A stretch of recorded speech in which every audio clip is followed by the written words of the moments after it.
یہ محبوب علیہ السلام نا اب تشریف فرما تھے، صحابہ حاضر خدمت تھے، مفہوم ہے۔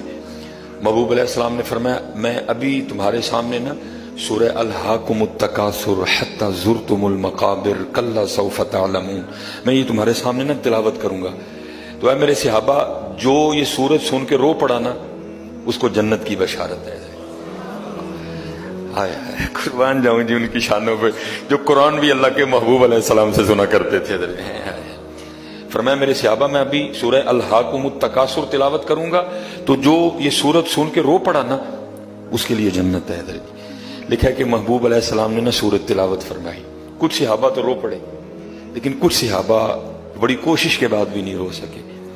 تو وہ صحابی جو نہیں رو سکے، جن کو رونا نہیں آیا، تو ان میں سے ایک صحابی عرض کرتے ہیں محبوب علیہ السلام آپ نے فرمایا تھا میں ابھی سورہ الہاکم التکاثر حتی زرتم المقابر تلاوت کروں گا تو جو یہ سن کے رو پڑا نا اس کے لیے جنت ہے۔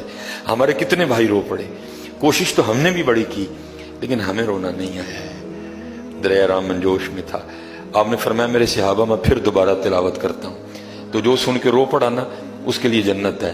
اور وہ بھی سن لو جس کو کوشش کرنے کے باوجود بھی رونا نہ آئے، وہ رونے والا منہ ہی بنا لے چلے اور رونا والا منہ ہی بنا لے، لیکن سوئیوں نہ یار بڑا سو لیا ہم نے کی کڑنا جی ہوں اللہ دے خدا دا واسطہ جی۔ اللہ کی قسم ہے رمضان میں بھی مسجدوں کی ویرانی دیکھ دے کے رونا آتا تھا، یار یہ کیا ہو گیا، یہ ہم کس سم چل نکلے۔